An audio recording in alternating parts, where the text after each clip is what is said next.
रखता पैंदा है दी खास पेशकश लैके मैं विजयपाल सिंह बराड़ तुहाडे सामने हाजिर हां।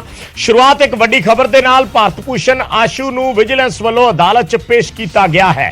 लुधियाना कोर्ट दे विच आशू दी पेशी हुई है और विजिलेंस ने कल गिरफ्तारी पाई सी आशू दी। उस तो बाद अज कोर्ट दे विच पेश किया गया है और आशू दी पेशी मौके कांग्रेस के दिग्गज उत्थे जुटे ने। आशू दी गिरफ्तारी नूं सियासी बदलाखोरी दस्सिया गया है।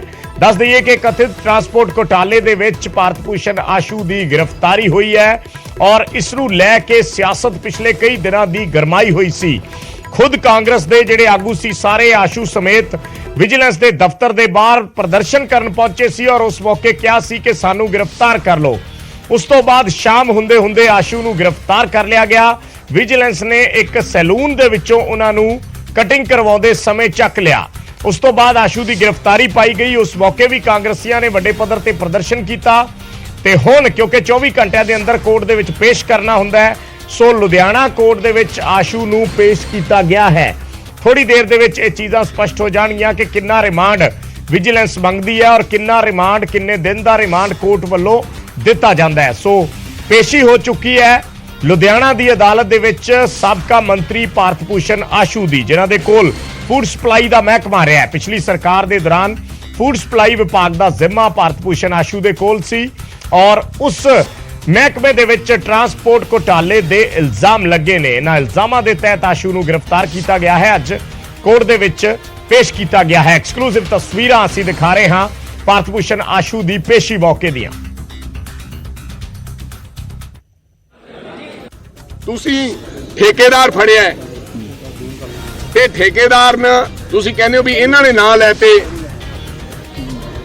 ਪੂਰਾ ਕੋਈ ਸਬੂਤ ਪੈਸੇ ਦਿੱਤੇ ਦਾ, ਪੈਸੇ ਨਗਦ ਦਿੱਤੇ, ਕੋਈ ट्रांजैक्शन है, फलां है। वैसे तो अक्सर ही कहा जाता है कि फलां प्रॉपर्टी फलाने बंदे दी है, फलां प्रॉपर्टी फलाने बंदे दी है, फलां जिन्ना चक्कर कागजी पत्री कोई चीज नहीं है तुसी कानून दे सामने किद्दां साबित करोगे कि ये फलाने नूं पैसे दिते, कारे चैक ना दिते, कारे नाल पैसे दिते। उस वेले दी कोई वीडियो है, कोई वॉइस नोट है भी मैं फला समय दी है। जे ऐसा कोई सबूत नहीं है ते तुसी एक बंदे दे कहण ते लिया के तुसी एक मंत्री कैबिनेट रैंक दे मंत्री नूं फड़ लिया। इसे करके मैं कहना प्रक्रिया चंगी नहीं है। तो कल कोई भी व्यक्ति खड़ा होके किसी के खिलाफ होना सी भी असीं ਚੱਕ ਲਿਆਂਦਾ, ਖੜੀਸ ਲਿਆਂਦਾ, 3 ਵਜੇ ਬੱਚਿਆਂ ਨਾਲ ਸੁੱਤੇ ਪਏ ਅਸੀਂ ਬੈੱਡ ਤੋਂ ਚੱਕ ਲਿਆਂਦਾ। ਉਹ ਇਸ ਗੱਲ ਨੂੰ ਅਸੀਂ ਤਾਂ ਸਿਰਫ ਕਹਿੰਦੇ ਸੀ। ਉਹ ਮੀਡੀਆ ਨੇ ਬੜੀ ਸਾਡੀ ਮਦਦ ਵੀ ਕੀਤੀ ਹੈ ਇਸ ਕੰਮ ਦੇ ਵਿੱਚ। ਅਸੀਂ ਸਾਰਿਆਂ ਦਾ ਧੰਨਵਾਦ ਕਰਦੇ ਹਾਂ ਵੀ ਕੱਲ ਉਹ ਅਸੀਂ ਆਪ ਆ ਕੇ ਵਿਜੀਲੈਂਸ ਵੀ ਨਾਲ ਸੀ। ਜਦੋਂ ਪਹਿਲਾਂ ਤਾਂ ਪਤਾ ਨਹੀਂ ਸੀ ਵੀ ਕੌਣ ਨੇ, ਪਰ ਜਦੋਂ ਅਸੀਂ ਵਿਜੀਲੈਂਸ ਦਫ਼ਤਰ ਆ ਗਏ ਤੇ ਐਸਐਸਪੀ ਸਾਹਿਬ ਬੈਠੇ ਸੀ, ਉਹਨਾਂ ਦੇ ਮੂਹਰੇ ਆਸ਼ੂ ਜੀ ਜਾ ਕੇ ਬਹਿ ਗਏ ਆ।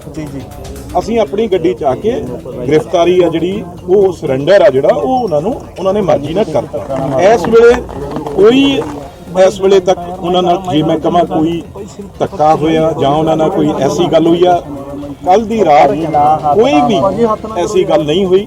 ਉਹ ਸਾਹ ਦੀ ਪ੍ਰੋਬਲਮ ਆ ਜਿਹੜੀ ਉਹਨਾਂ ਨੂੰ ਬੜੀ ਵੱਡੀ ਆ। ਉਹ ਦਿੱਕਤ ਜਿਹੜੀ ਅੱਧੇ ਘੰਟੇ ਲਈ ਉਹਨਾਂ ਨੂੰ ਆਈ ਸੀ ਤੇ ਉਸ ਵੇਲੇ ਮੈਡੀਕਲ ਜਿਹੜੀ ਸਹੂਲਤ ਜਿਹੜਾ ਕਿ ਸਾਹ ਦਾ ਇਨਹੇਲਰ ਵਗੈਰਾ ਹੈ ਜਿਹੜਾ ਉਹ ਵਿਜੀਲੈਂਸ ਨੇ ਆਪਣੇ ਆਪ ਜਿਹੜਾ ਉਹ ਡਾਕਟਰੀ ਮਦਦ ਕੀਤੀ ਆ। ਉਹ ਸਾਹ ਦੀ ਤਕਲੀਫ ਅੱਧਾ ਘੰਟਾ ਰਹੀ ਆ ਜਿਹੜੀ ਕਿ ਉਹਨਾਂ ਨੂੰ ਉਹ ਐਸਟੀਮੇਟਿਕ ਨੇ। ਸਿੱਧਾ ਲੁਧਿਆਣਾ ਚੱਲਦੇ ਆ। ਨਪਿੰਦਰ ਬਰਾੜ ਸਾਡੇ ਸਹਿਯੋਗੀ ਜੁੜੇ ਨੇ ਹੋਰ ਅਪਡੇਟ ਦੇ ਲਈ। ਨਪਿੰਦਰ, ਕੀ ਇਸ ਵੇਲੇ ਚੱਲ ਰਿਹਾ ਅਦਾਲਤ ਦੇ ਵਿੱਚ? ਕਿਉਂਕਿ ਬੜੀ ਜ਼ਾਹਿਰ ਜੀ ਗੱਲ ਹੈ ਤਰਕ ਵਿਤਰਕ ਹੁੰਦੇ ਨੇ। ਵਿਜੀਲੈਂਸ ਰਿਮਾਂਡ ਮੰਗੇਗੀ, ਜਿਹੜੇ ਆਸ਼ੂ ਦੇ ਵਕੀਲ ਨੇ ਉਹ ਇਸ ਦਾ ਵਿਰੋਧ ਕਰਨਗੇ। ਸੋ ਕੀ ਅਪਡੇਟ ਅੰਦਰੋਂ ਨਿਕਲ ਕੇ ਆ ਰਹੀ ਹੈ? देखो हले बहस चल रही है। अपना अपना पक्ष है जो दिता जा रहा है, जोड़े विजिलेंस वालों अपना पक्ष दिता जा रहा है। दोनों तरह हले कोर्ट के अंदर ने। पर उस तो पहला तेलू राम होरां नूं लैके भी जिहड़ी हैगी बहस हुई है। तेलू राम का जिहड़ा हैगा रिमांड अज पूरा हो रहा तो तेलू राम नूं लैके उन्हां दे वकील दावा करके गए ने कि उन्हां दे सिग्नेचर जिहड़े बाकी वो कहते कि विजिलेंस ने कहा कि पुछगिछ पूरी हो गई है, उन्हां दे दस्तखत का एक नमूना लेना सी, वो जिहड़ा हैगा अज उन्हां ने दे दिता। और तेलू राम होरां दे वकील नरेंद्र ने वो दावा करके गए ने कि अज तेलू राम नूं न्यायिक हिरासत यानी जुडिशियल दे विच भेज दिता जाएगा। ਇਹ ਦਾਅਵਾ ਉਹਨਾਂ ਦੇ ਵਕੀਲ ਕਰਕੇ ਗਏ ਨੇ। ਹਾਲਾਂਕਿ ਫਾਈਨਲ ਆਰਡਰ ਜਿਹੜਾ ਹੈਗਾ ਉਸਦਾ ਇੰਤਜ਼ਾਰ ਕੀਤਾ ਜਾ ਰਿਹਾ ਕਿ ਸਰਕਾਰੀ ਪੱਖ ਅੰਦਰੋਂ ਆ ਕੇ ਕੀ ਜਾਣਕਾਰੀ ਦਿੰਦਾ ਹੈ। ਔਰ ਦੂਜੇ ਪਾਸੇ ਭਾਰਤ ਭੂਸ਼ਣ ਆਸ਼ੂ ਹੋਰਾਂ ਦੇ ਰਿਮਾਂਡ ਨੂੰ ਲੈ ਕੇ ਹਲੇ ਅੰਦਰ ਕਾਰਵਾਈ ਚੱਲ ਰਹੀ ਹੈ। ਥੋੜੀ ਦੇਰ ਤੱਕ ਲੱਗਦਾ ਹੈ ਕਿ ਇਸ ਨੂੰ ਲੈ ਕੇ ਜਦੋਂ ਦੋਨੇ ਧਿਰਾਂ ਦੇ ਵੱਲੋਂ ਆਪਣੇ ਆਪਣੇ ਪੱਖ ਦੇ ਦਿੱਤੇ ਜਾਣਗੇ ਤਾਂ ਕੋਰਟ ਆਪਣਾ ਫੈਸਲਾ ਲਵੇਗੀ। ਪਰ ਹਾਲ ਫਿਲਹਾਲ ਦੀ ਘੜੀ ਭਾਰਤ ਭੂਸ਼ਣ ਆਸ਼ੂ ਕੋਰਟ ਦੇ ਅੰਦਰ ਮੌਜੂਦ ਨੇ। ਪਰ ਜੇ ਵਾਕਈ ਤੇਲੂ ਰਾਮ ਹੋਰਾਂ ਨੂੰ ਜੇ ਨਿਆਇਕ ਹਿਰਾਸਤ ਦੇ ਵਿੱਚ ਭੇਜ ਦਿੱਤਾ ਜਾਂਦਾ ਹੈ, ਜਿਹੜੇ ਕਿ ਇਸ ਮਾਮਲੇ ਦੇ ਵਿੱਚ ਭਾਰਤ ਭੂਸ਼ਣ ਆਸ਼ੂ ਦੇ ਵਿਚਕਾਰ ਮੇਨ ਕੜੀ ਨੇ, ਉਹਨਾਂ ਦੇ ਬਿਆਨਾਂ ਤੇ ਜਿਹੜਾ ਹੈਗਾ ਦਾਅਵਾ ਕੀਤਾ ਜਾ ਰਿਹਾ ਕਿ ਭਾਰਤ ਭੂਸ਼ਣ ਆਸ਼ੂ ਦਾ ਨਾਮ ਹੈ ਜਿਹੜਾ ਨਾਮਜ਼ਦ ਕੀਤਾ ਗਿਆ। ਤੇ ਜੇ ਵਾਕਈ ਉਹਨੂੰ ਨਿਆਇਕ ਹਿਰਾਸਤ ਦੇ ਵਿੱਚ ਭੇਜ ਦਿੱਤਾ ਜਾਂਦਾ ਹੈ, ਜੇਲ੍ਹ ਭੇਜ ਦਿੱਤਾ ਜਾਂਦਾ ਹੈ, ਔਰ ਤਾਂ ਕਿਤੇ ਨਾ ਕਿਤੇ ਜਿਹੜੇ ਉਹ ਭਾਰਤ ਭੂਸ਼ਣ ਆਸ਼ੂ ਦੇ ਪੱਖੀ ਨੇ ਉਹ ਇਸ ਨੂੰ ਇੱਕ ਵੱਡੀ ਰਾਹਤ ਮੰਨਦੇ ਨੇ ਕਿ ਜੇ ਵਾਕਈ ਇਦਾਂ ਹੁੰਦਾ ਤਾਂ, ਕਿਉਂਕਿ ਹਾਲੇ ਉਸ ਮਾਮਲੇ ਦਾ, ਕਿਉਂਕਿ ਅਗਰ ਤੇਲੂ ਰਾਮ ਦੇ ਬਿਆਨਾਂ ਤੇ ਭਾਰਤ ਭੂਸ਼ਣ ਆਸ਼ੂ ਦੀ ਗ੍ਰਿਫਤਾਰੀ ਹੋਈ ਹੈ ਤਾਂ ਭਾਰਤ ਭੂਸ਼ਣ ਆਸ਼ੂ ਦੀ ਔਰ ਤੇਲੂ ਰਾਮ ਦੀ ਕਈ ਵਾਰੀ ਆਮਣੇ ਸਾਹਮਣੇ ਬਿਠਾ ਕੇ ਪੁੱਛਗਿੱਛ ਕੀਤੀ ਜਾਂਦੀ ਹੈ। ਕਾਫੀ ਚੀਜ਼ਾਂ ਦਾ ਮਿਲਾਨ ਆ ਜਿਹੜਾ ਉਹ ਕਰਨਾ ਹੁੰਦਾ। ਪਰ ਜੇ ਵਾਕਈ ਉਸ ਨੂੰ ਨਿਆਇਕ ਹਿਰਾਸਤ ਵਿੱਚ ਭੇਜ ਦਿੱਤਾ ਜਾਂਦਾ ਤਾਂ ਉਹਨਾਂ ਦੇ ਧੜੇ ਮੁਤਾਬਕ, ਉਹਨਾਂ ਦੇ ਜਿਹੜਾ ਹੈਗਾ ਸਮਰਥਕਾਂ ਮੁਤਾਬਕ ਇਹ ਉਹਨਾਂ ਦੀ ਇੱਕ ਵੱਡੀ ਰਾਹਤ ਹੋ ਸਕਦੀ ਹੈ। ਪਰ ਰਾਹਤ ਹੋਏਗੀ ਨਹੀਂ ਹੋਏਗੀ, ਕਿੰਨਾ ਰਿਮਾਂਡ ਦਿੱਤਾ ਜਾਏਗਾ, ਕਿੰਨਾ ਰਿਮਾਂਡ ਨਹੀਂ ਦਿੱਤਾ ਜਾਏਗਾ, ਕਿੰਨਾ ਰਿਮਾਂਡ ਹਲੇ ਮੰਗਿਆ ਜਾਂਦਾ ਅੰਦਰ, ਹਾਲੇ ਫਿਲਹਾਲ ਕਾਰਵਾਈ ਚੱਲ ਰਹੀ ਹੈ। ਇੰਤਜ਼ਾਰ ਕਰ ਰਹੇ ਹਾਂ ਲੁਧਿਆਣਾ ਕੋਰਟ ਦੇ ਬਾਹਰ। ਅਸੀਂ ਹਲੇ ਥੋੜੀ ਦੇਰ ਤੱਕ ਲੱਗਦਾ ਹੈ ਕਿ ਬਾਹਰ ਆਉਣਗੇ ਜਿਹੜਾ ਦੋਨੇ ਪੱਖਾਂ ਦੇ ਵਕੀਲ ਜਾਂ ਫਿਰ ਭਾਰਤ ਭੂਸ਼ਣ ਆਸ਼ੂ, ਤਾਂ ਜਿਹੜੀ ਸਾਰੀ ਸਥਿਤੀ ਸਪਸ਼ਟ ਹੋਵੇਗੀ ਜੀ। ਠੀਕ ਹੈ, ਧੰਨਵਾਦ ਨੁਪਿੰਦਰ ਇਸ ਜਾਣਕਾਰੀ ਦੇ ਲਈ। ਤਾਂ ਫਿਲਹਾਲ ਇੰਤਜ਼ਾਰ ਕੀਤਾ ਜਾ ਰਿਹਾ, ਥੋੜੀ ਦੇਰ ਦੇ ਵਿੱਚ ਸਥਿਤੀ ਸਪਸ਼ਟ ਹੋ ਜਾਏਗੀ ਕਿ ਰਿਮਾਂਡ ਮੰਗਿਆ ਜਾਂਦਾ ਹੈ ਵਿਜੀਲੈਂਸ ਵੱਲੋਂ ਭਾਰਤ ਭੂਸ਼ਣ ਆਸ਼ੂ ਦਾ ਪੁੱਛਗਿੱਛ ਦੇ ਲਈ ਕਿੰਨਾ ਰਿਮਾਂਡ ਮੰਗਿਆ ਜਾਂਦਾ ਹੈ, ਇਹ ਦੇਖਣਾ ਹੋਏਗਾ। ਥੋੜੀ ਦੇਰ ਚ ਅਪਡੇਟ ਦਰਸ਼ਕਾਂ ਦੇ ਨਾਲ ਸਾਂਝੀ ਕਰਾਂਗੇ।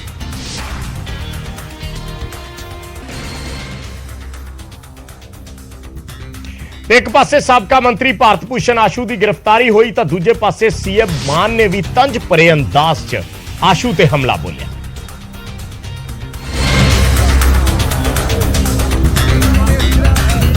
ਸਵੇਰੇ ਕਾਂਗਰਸ ਦਾ ਐਕਸ਼ਨ ਤੇ ਸ਼ਾਮ ਨੂੰ ਵਿਜੀਲੈਂਸ ਦਾ ਰਿਐਕਸ਼ਨ ਹੋਇਆ ਤੇ ਸਾਬਕਾ ਮੰਤਰੀ ਆਸ਼ੂ ਨੂੰ ਗ੍ਰਿਫਤਾਰ ਕਰ ਲਿਆ ਗਿਆ।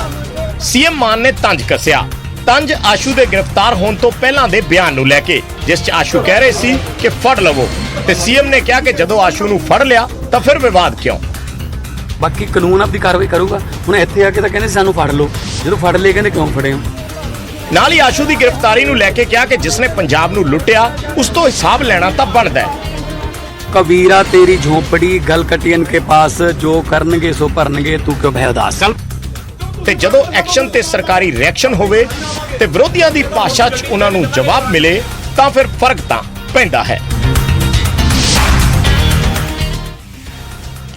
ਇਧਰ ਸਾਬਕਾ ਖਜ਼ਾਨਾ ਮੰਤਰੀ ਮਨਪ੍ਰੀਤ ਸਿੰਘ ਬਾਦਲ ਦੇ ਖਿਲਾਫ ਵੀ ਸ਼ਿਕਾਇਤ ਦਿੱਤੀ ਗਈ ਹੈ ਵਿਜੀਲੈਂਸ ਨੂੰ। ਸਰੂਪਚੰਦ ਸਿੰਗਲਾ ਜਿਹੜੇ ਮਨਪ੍ਰੀਤ ਬਾਦਲ ਦੇ ਸਾਹਮਣੇ ਇਲੈਕਸ਼ਨ ਲੜਦੇ ਰਹੇ ਨੇ, ਜਿਹੜੇ ਸ਼੍ਰੋਮਣੀ ਅਕਾਲੀ ਦਲ ਸੀ ਪਰ ਉਸ ਤੋਂ ਬਾਅਦ ਛੱਡ ਕੇ ਬੀਜੇਪੀ 'ਚ ਸ਼ਾਮਿਲ ਹੋ ਗਏ, ਸਰੂਪਚੰਦ ਸਿੰਗਲਾ ਨੇ ਸ਼ਿਕਾਇਤ ਦਿੱਤੀ ਹੈ ਮਨਪ੍ਰੀਤ ਬਾਦਲ ਦੇ ਖਿਲਾਫ। ਔਰ ਉਸ ਸ਼ਿਕਾਇਤ ਦੇ ਵਿੱਚ ਉਹਨਾਂ ਦੇ ਰਿਸ਼ਤੇਦਾਰ ਜੈਜੀਤ ਜੋਹਲ ਦਾ ਵੀ ਨਾਮ ਲਿਖਿਆ ਗਿਆ ਹੈ। ਦਰਅਸਲ ਅਨਾਜ ਦੀ ਢੋਆ-ਢੁਆਈ ਦੇ ਵਿੱਚ ਹੀ ਭ੍ਰਿਸ਼ਟਾਚਾਰ ਦੇ ਇਲਜ਼ਾਮ ਲਾਏ ਨੇ ਸਰੂਪਚੰਦ ਸਿੰਗਲਾ ਨੇ।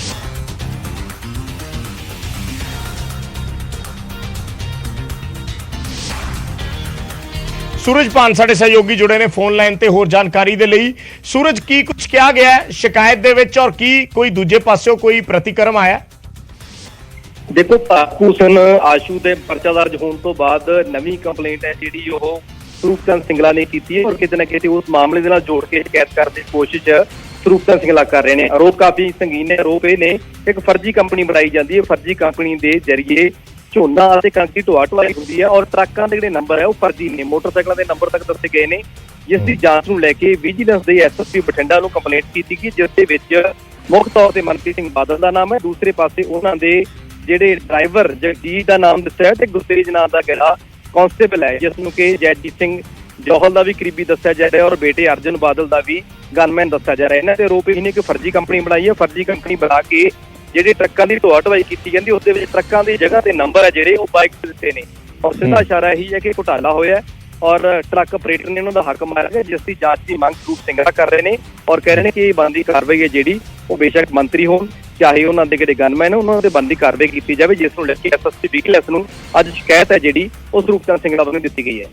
ਤੇ ਕੋਈ ਮਨਪ੍ਰੀਤ ਬਾਦਲ ਹੋਰਾਂ ਵੱਲੋਂ ਜਾਂ ਜੈਜੀਤ ਜੌਲ ਹੋਰਾਂ ਵੱਲੋਂ ਕੋਈ ਪ੍ਰਤੀਕਰਮ ਆਇਆ ਇਸ ਬਾਬਤ? ਦੇਖੋ ਜਗਜੀਤ ਸਿੰਘ ਜੌਲ ਨਾਲ ਅਸੀਂ ਗੱਲਬਾਤ ਕਰਨ ਦੀ ਕੋਸ਼ਿਸ਼ ਕੀਤੀ ਸੀ, ਪਰ ਜੌਲ ਸਾਹਿਬ ਦਾ ਮੈਸੇਜ ਜਿਹੜਾ ਰਿਪਲਾਈ ਆਇਆ ਸੀ ਜੋ ਹਸਪੀਟਲ ਦੇ ਵਿੱਚ ਨਹੀਂ, ਕੋਈ ਉਹਨਾਂ ਦਾ ਡੀਅਰ ਕੋਈ ਬਿਮਾਰ ਹੈ ਤਾਂ ਕਰਕੇ ਹਸਪੀਟਲ ਦੇ ਵਿੱਚ ਨਹੀਂ, ਪੱਖ ਹਾਲੇ ਤੱਕ ਉਹਨਾਂ ਦੇ ਸਾਹਮਣੇ ਨਹੀਂ ਆਇਆ। ਪਰ ਹੁਣ ਤੋਂ ਕੁਝ ਟਾਈਮ ਪਹਿਲਾਂ ਜਿਹੜੀ ਪ੍ਰੈਸ ਕਾਨਫਰੰਸ ਸਰੂਪ ਸਿੰਗਲਾ ਨੇ ਕੀਤੀ, ਜ਼ਾਹਿਰ ਤੌਰ ਤੇ ਉਸ ਤੋਂ ਬਾਅਦ ਪ੍ਰਤੀਕਰਮ ਹੈ ਜਿਹੜਾ ਜੈਜੀਤ ਸਿੰਘ ਜੌਲ ਹੋਣ ਤੇ ਜਾਂ ਮਨਪ੍ਰੀਤ ਬਾਦਲ ਹੋਵੇ ਉਹਨਾਂ ਦਾ ਆਉਣਾ ਜ਼ਰੂਰੀ ਹੈ।